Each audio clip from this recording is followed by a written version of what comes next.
सलमान चाहता है कि यहाँ पे रेजिडेंसी छोड़ दो। आई डोंट थिंक वो इस वक्त कुछ भी समझने की पोजीशन में है। मैं छीन नहीं रहा तुमसे कुछ भी, मैं तुम्हें इस औरत से बचा रहा हूँ, अपने घर को बचा रहा हूँ। अब में से कोई भी अपनी मर्जी कर सकता है। सलमान! और अगर करने की कोशिश भी करता है तो आप इस तरह डोर खींचते हैं कि हम अपने मुंह के बल गिरते हैं। Salman stop it. इस घर में हर मर्द की तरह ना अपनी गलतियां दूसरों पे डालना बंद करो। मेरे आगे अपनी आवाज नीचे रखना।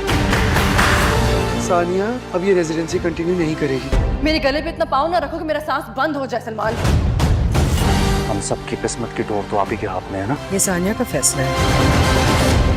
My resignation. डॉक्टर ट्रॉमा के सीन के अंदर देखते हैं सलमान अपने माँ का जो कत्ल होता है वो अपनी माँ का मतलब उसको माँ मर जाता है तो वो अपने बाप को ही समझता है कि इसने ही मेरी माँ को मारा है।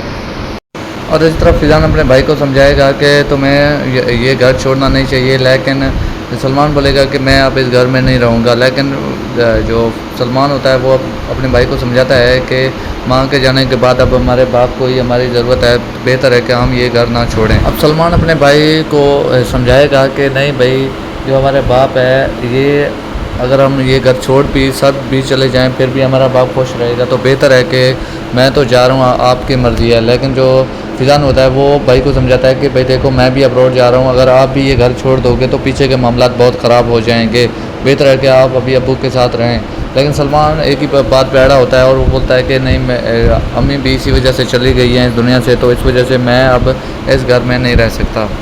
अब ज़िद पे सलमान अड़ा रहता है और वो अपने भाई को बोलता है कि तुम भी जा रहे हो, मैं भी चला जाऊंगा। और वो सना को लेके वो भी ये घर के छोड़ के चला जाएगा और दूसरे भाई भी चला जाएगा। साथ में एक ही शख्स रहेगा, अब शाहनवाज अकेला रहेगा और उसे अपने माजी की गलतियों पे पछतावा होगा क्योंकि वो अकेला ही रहेगा इस घर के अंदर।